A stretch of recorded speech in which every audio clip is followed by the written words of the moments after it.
जय हिंद दोस्तों, आप सभी का स्वागत है आपके अपने सैनिक वेलफेयर यूट्यूब चैनल में। दोस्तों, आज मैं एक ऐसा ऐतिहासिक फैसला लाया हूं पेंशन भोगियों के लिए जो आपको न सिर्फ प्रभावित करेगा बल्कि आपको ये सोचने पर मजबूर करेगा कि अज्ञानता के कारण हम लोग कितना बड़ा नुकसान उठा रहे हैं। देखिए, पेंशन भोगियों को झटका पर झटका आखिर क्यों, और न्यायालय की भी नहीं सुनी जा रही, ये आज के इसका टाइटल है।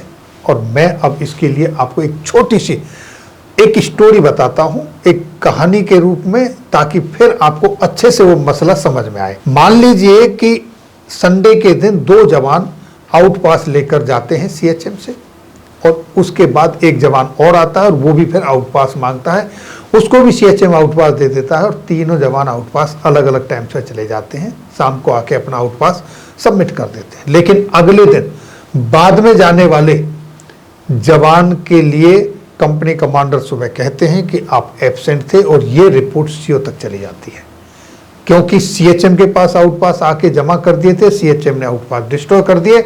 अब जवान के पास ये कोई प्रूफ नहीं है कि वो कहे कि वो आउट पास गया था। अब ऐसे में वो जवान क्या करे? इस तरह की एक घटना है जो मैं आपके सामने लेकर आया हूं। देखिए, एक ऑर्डर है जो कि 28 जुलाई 2017 को पास हुआ था एक पेंशनर्स के संदर्भ में, और ये भी बहुत ही दिलचस्प फैसला था। एक जवान, ऑर्डर बहुत सारे हैं, एक जवान का हम जिक्र लेते हैं जिसकी फैमिली पेंशनर का नाम लेते हैं, श्रीमती भिकारी देवी और श्रीमती केसरी देवी, यही दो ले लीजिए, इन्हीं का ऑर्डर है। एक और भी है। इस कोर्ट केस के मसले में जो फैमिली पेंशनर हैं, उनके जो हस्बैंड थे, दोनों सेकेंड वर्ल्ड वॉर में उन्होंने हिस्सा लिया, सर्विस करके आए और इस दुनिया से भी चले गए, लेकिन उनको ज्ञान नहीं था कि वो पेंशन के हकदार हैं, और गवर्नमेंट ने भी उनको पेंशन देकर नहीं भेजा, क्योंकि सेकेंड वर्ल्ड वॉर खत्म होने के बाद डिमोबिलाइजेशन के लिए, फौज की स्ट्रेंथ कम करने के लिए जिन लोगों ने भाग लिया उनको डिस्चार्ज अपने घर भेज दिया। अब इनको पता चला किसी वकील के माध्यम से कि इनको पेंशन मिल सकती है। किस आधार पे पेंशन मिल सकती है वो लेटर देखिए। इनके लिए एक प्रोविजन था, पैरा 3189 पेंशन रेगुलेशन, जिसमें qualifying service for grant of mustering out pension was 10 year, यानी कि 10 साल की सर्विस में उनको पेंशन मिल सकती है। जैसा कि आप सभी जानते हैं, नॉर्मली मिनिमम पेंशनेबल जो सर्विस होती है वो 15 साल होती है, लेकिन इनको 10 साल में मिल सकती है, ऐसा कहा गया है। और ये किस नियम के तहत कहा गया, ये देखिए इसी ऑर्डर के पेज नंबर 9 पर, ये देखिए क्या कहा गया है। Indian government of India, ministry of defence, letter dated 30 April 1951, जहां पर पेंशनरी बेनिफिट जो कैलकुलेशन होता है, उसकी काउंटिंग जो सर्विस की होती है वो डबल होती है। यानी कि अगर आपने 5 साल सर्विस की है तो पेंशन के लिए आपकी सर्विस जो काउंट होगी वो होगी 10 साल, और 10 साल का मतलब है आप पेंशन के लिए एप्लीकेबल हो। और ये रूलिंग कब से है? 1951 से 30 अप्रैल। लेकिन उनको पेंशन नहीं मिली। इन केसों के हवाला देके इसके हिसाब से ये एक फैसला आया और उनको पेंशन कोर्ट की तरफ से लागू कर दी गई। अब आता है एक, इस केस को जब मैंने हाईलाइट किया तो इसके बाद ये जब उसमें गया सोशल मीडिया के माध्यम से, एनवायरमेंट में, तो बहुत सारे केस निकल के आए। उसी में एक हमारे साथी हैं, उन्होंने मुझसे अप्रोच किया और इस केस के लिए उन्होंने अपना केस फाइल किया, श्रीमती बिंद्रो देवी जी ने। और इन्होंने जो केस फाइल किया वो फाइल किया 2024 में, और 2024 में जब ये केस फाइल हुआ तो 10 मई 2024 को स्पीकिंग ऑर्डर जारी कर दिया गया उसी पुराने केस का हवाला देकर, और इनके लिए भी ये पेंशन बेनिफिट लागू कर दिया गया। इसके बाद क्या हुआ, अब आगे देखिए। श्रीमती बिंद्रो देवी के केस में उनके रिकॉर्ड ऑफिस की तरफ से, जहां पर उन्होंने सर्विस किया था, सेना मुख्यालय के लिए लेटर लिखा कि ये बिंदु देवी जी का केस है और ये पेंशनरी बेनिफिट इनको लागू हो गए, जल्दी से जल्दी इनकी पेंशन लागू की जाए, ऐसा लेटर भी लिखा। लेकिन यहीं पर 1951 का जो वो लेटर है उसकी कॉपी इनको नहीं मिली।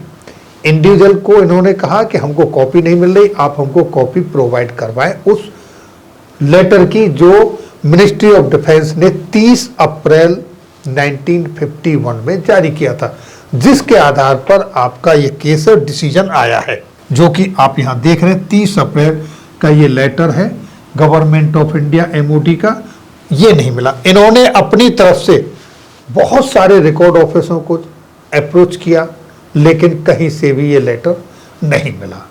ये लेटर नहीं था तो पहले केस में किस तरीके से जजमेंट आया, जज साहब के सामने वो डॉक्यूमेंट भी पुटअप हुए होंगे जब ये ऑर्डर आया, उसी ऑर्डर का रेफरेंस देकर इनको ये जजमेंट दिया गया।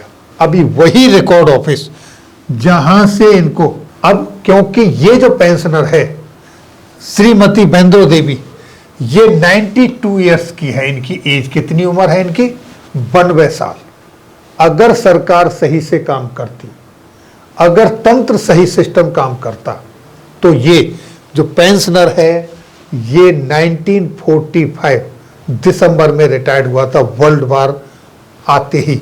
और उस समय 45 से लेकर 1900 पूरे 2000 आने तक 55 साल और 24 2020 से लेकर अब तक, तो इसकी टोटल जो पेंशन मिलनी है अब तक 79 इयर्स, यानी लगभग 80 साल इनको पेंशन लेते लेते हो गए होते अब तक।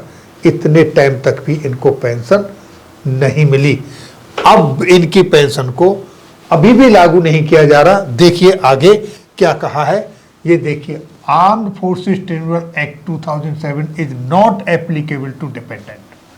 पहले तो क्वेश्चन ये है कि वो जो लेटर है उसकी कॉपी नहीं मिल रही, आप हमको वो कॉपी दो। अब आपका लेटर है, आपकी तरफ से जारी किया गया है, अगर आप ही के पास नहीं है तो एक पेंशनर की विडो जिसकी उम्र आज 92 साल हो गई, वो कहां से आपको कॉपी देगी? कैसा ये सवाल है? ये वही सवाल है जो जवान से पूछा जा रहा था कि कल तुम एब्सेंट थे, आउट पास गया था वो जवान, CHM से लेकर गया था, लेकिन अब वो तो क्योंकि आने के बाद जमा कर दिया, CHM ने फाड़ के फेंक दिया। अब उसी से पूछा जा रहा है कल तुम एब्सेंट थे, वही यहां हो रहा है। तो ये कौन कर रहा है? ये क्यों हो रहा है? जब कोर्ट आदेश पारित कर देता है, सारे प्रोसीडिंग चलती है, दस्तावेज पुटअप किए जाते हैं, उसके बाद फिर इस तरह की चीजें आती हैं, तो आखिर ये पेंशनर इस एज में 92 इयर्स एज में अगर वो श्रीमती बेंद्रो देवी को पेंशन मिलेगी, पता नहीं उनकी उम्र 10 साल है, 5 साल है, 6 महीने, कुछ नहीं जानते। 92 इयर्स हो गए, सुपर सीनियर, उसको पेंशन नहीं दी जा रही। ये जो भी कुछ होता है ये हमारी अज्ञानता के कारण होता है, हमारी अज्ञानता की वजह से ही ये सब होता है। नहीं तो 79 इयर्स आज इनको हो गए होते पेंशन लेते हुए। इसके ऊपर आपकी क्या राय है कमेंट्स बॉक्स में जरूर लिखें, और ये इंफॉर्मेशन ज़्यादा से ज़्यादा लोगों के साथ शेयर करें, ताकि अगर कोई और सेकेंड वर्ल्ड वार का कोई पेंशनर है या किसी पेंशनर्स की फैमिली है जो उसका हक है उसको ले सके। और ये सारे डॉक्यूमेंट अगर आपको चाहिए तो आप हमारे व्हाट्सएप चैनल पर जुड़ जाएं, वहाँ पर आपको सब कुछ मिल जाएगा। फिर मिलेंगे आपके वेलफेयर से जुड़ी हुई किसी अन्य जानकारी के साथ अगली वीडियो में। तब तक के लिए जय हिंद, जय भारत।